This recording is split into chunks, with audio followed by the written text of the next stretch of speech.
Ayan, isang mapagpalang araw sa ating lahat. Good morning, or good afternoon. Kung saan man kayong dako ng mundo, ayan. For today's video ay isi-share ko sa inyo ang aking recipe na Graham Mango Float. Ayan guys, meron ako ditong cream na na-chill ko na siya ng 24 hours. 24 hours lang guys, hindi 24 years. Ayan guys. Medyo madikit siya kasi malapot, naka-chill siya ng 24 hours. Para mamaya kapag minix natin siya ay maging magaan yung kanyang pagmix.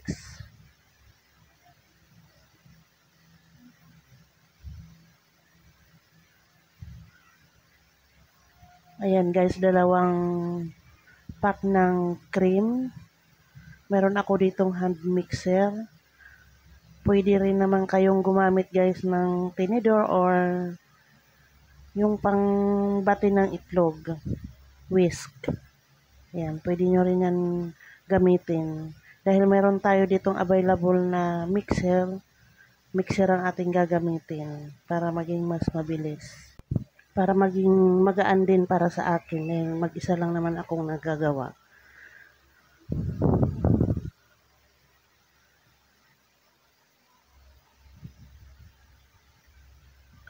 Ayan guys, sa paggagawa naman ng grahams ay nakadepende ang tamis sa inyo. Ngayon ay gagamit ako ng isang lata ng condensed milk.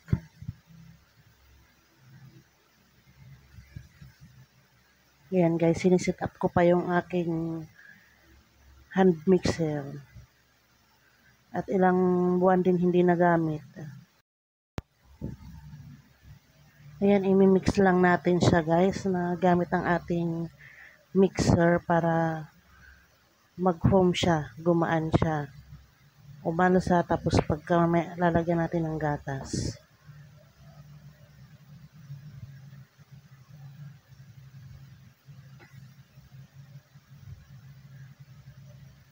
Kailangan guys malamig yung inyong cream.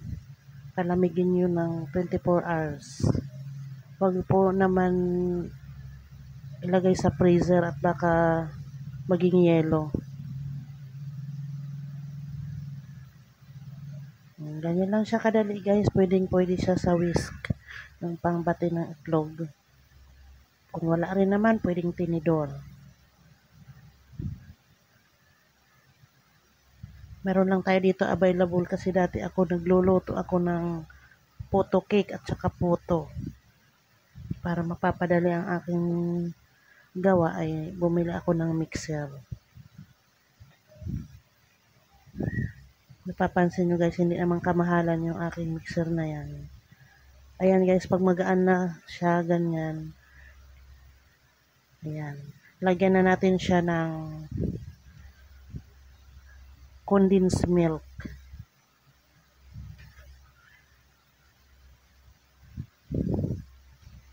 Isang lata lang guys ang ating gagamitin para hindi siya masyadong matamis.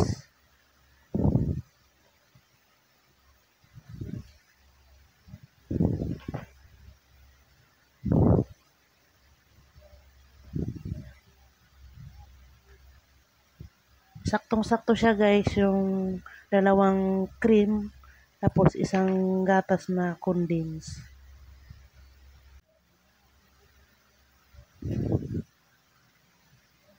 Ayan, ganyan lang siya guys.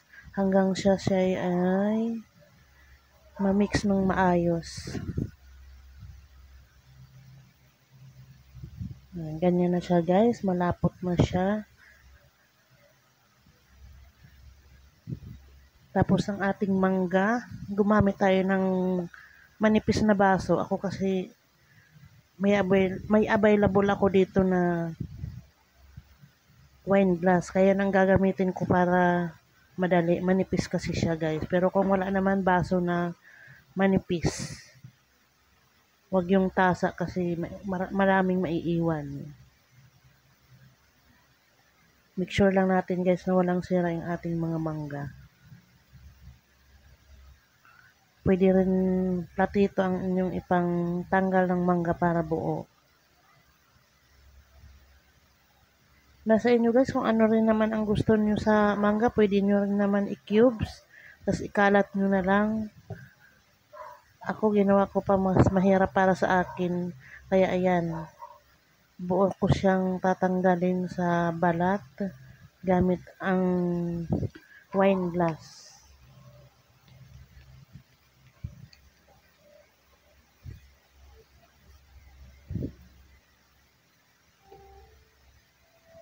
Gumamit ako dito guys ng 3 mangga. Yung isa ay sira kaya tatanggalin ko pa yung mga sira niya. Yan siya guys, buong buo siya.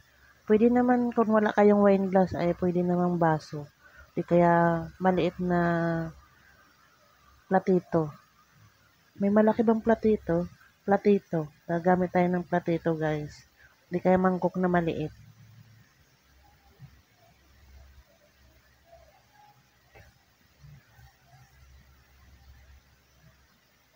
Ayan. Feeling expert tayo guys. Ayan. Pag mahilig tayo kumain at marunong naman tayo magluto, aralin natin yung mga pagkain na gusto natin. Dahil mahilig yung aking anak at saka mahilig rin akong kumain, ayan, kung ano yung mga paborito niya, inaaral kong lutuin. Inaaral ko yung mga recipe niya kung kaya ko rin lang naman. Ayan guys, ganyan lang ang pagkakahiwa ko para may kunting arte mamaya sa ating graham mango float.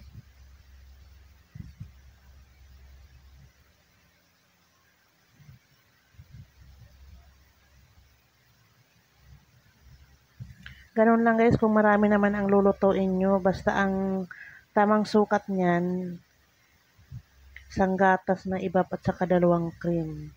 Ayan, kung napapansin nyo guys, ayan, naghanda ako ng evaporated milk. Pwede rin naman tubig kasi walang lasa. Mas maganda yung evaporated milk. Ididip lang natin yung ating crackers, yung ating graham crackers para maging malambot siya. Kasi yung ating whipped cream, hindi niya maa-absorb yan. Kaya ang gagawin natin ay dip natin siya ng sandali lang guys. Kasi pag tumagal yan, malambot, madudurog yan, hindi yun na mahahawakan. Gumamit lang ako ng tong guys, wala akong maliit na tong kaya malaki ginamit ko. Kung mayroon naman kayong gloves, pwedeng kamayin. Magsuot lang kayo ng gloves para hindi naman masawsaw yung inyong kamay dyan sa gatas. Ayan, sinukat-sukat ko na guys yung mga crackers. Ganyan lang, ulit-ulitin nyo lang guys hanggang mapuno yung inyong container. Gumamit ako dito guys ng may takip na container kasi yung aking Pyrex ay walang takip. Doon ko sana siya kanina ilalagay. Naalala ko wala siyang takip. Ganyan lang siya guys. Kung wala naman kayong powder na crackers, pwede naman durugin nyo yung biskwit yung graham crackers. Yan. Ulit-ulitin nyo lang guys yung proseso. Ganyan lang kadali yun. Ang matrabaho lang dyan yung mag-prepare. Pero kapag ka nagsalansan na kayo, para lang kayo nagagawa ng lasagna. Paulit-ulit lang, layer. Kung wala naman masyadong budget, pwede isang layer na. Ako ay pupunuin ko yan hanggang 3 layer. Yan. Same process lang guys. Lalagyan natin ulit siya ng powder na biscuit. Ayan. Para pagka pinatungan ulit natin ng ano, hindi naman siya lalangoy yung ating biscuit. Ayan guys. Ganyan ako pero nasa inyo kung maglalagay pa kayo ng powder na biscuit o hindi na. Graham powder. Yan, same process lang guys hanggang mapuno, hanggang kung ano yung gusto nyong kapal ng inyong Graham mango float.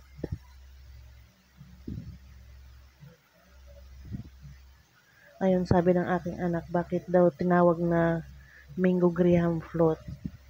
Kasi nakalitaw ang mangga, charot. Ayan, re-research natin yan anak. Mamaya pagkatapos natin magawa.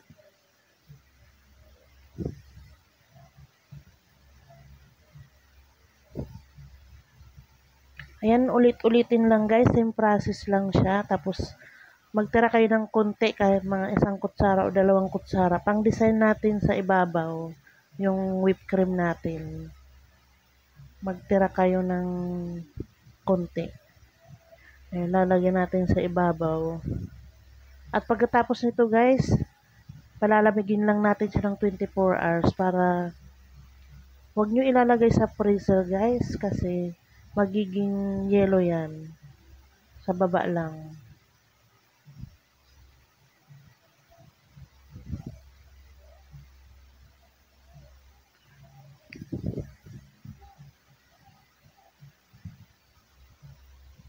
Dahil malakas ang aking freezer dahil may yellow.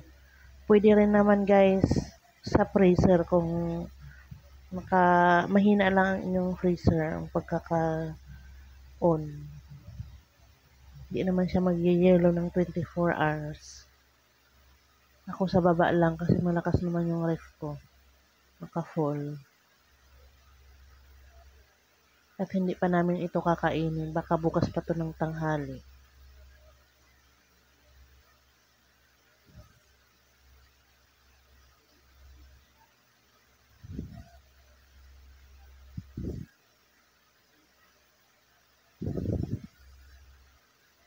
Ganyan lang guys. Ulit-ulitin nyo lang yung proseso nyo guys. Ayan. Ako papatungan ko pa yan. Di ko na sa inyo ipapakita guys. Para hindi tayo tumagal. Ayan guys, sana na-inspire ko kayo sa panibago ko na namang shinare na recipe sa inyo. Thank you guys for watching. Maraming salamat. Jaran, ganyan na siya guys. Ganyan na siya pagka na-chill na siya ng 24 hours. Thank you for watching. Bye-bye.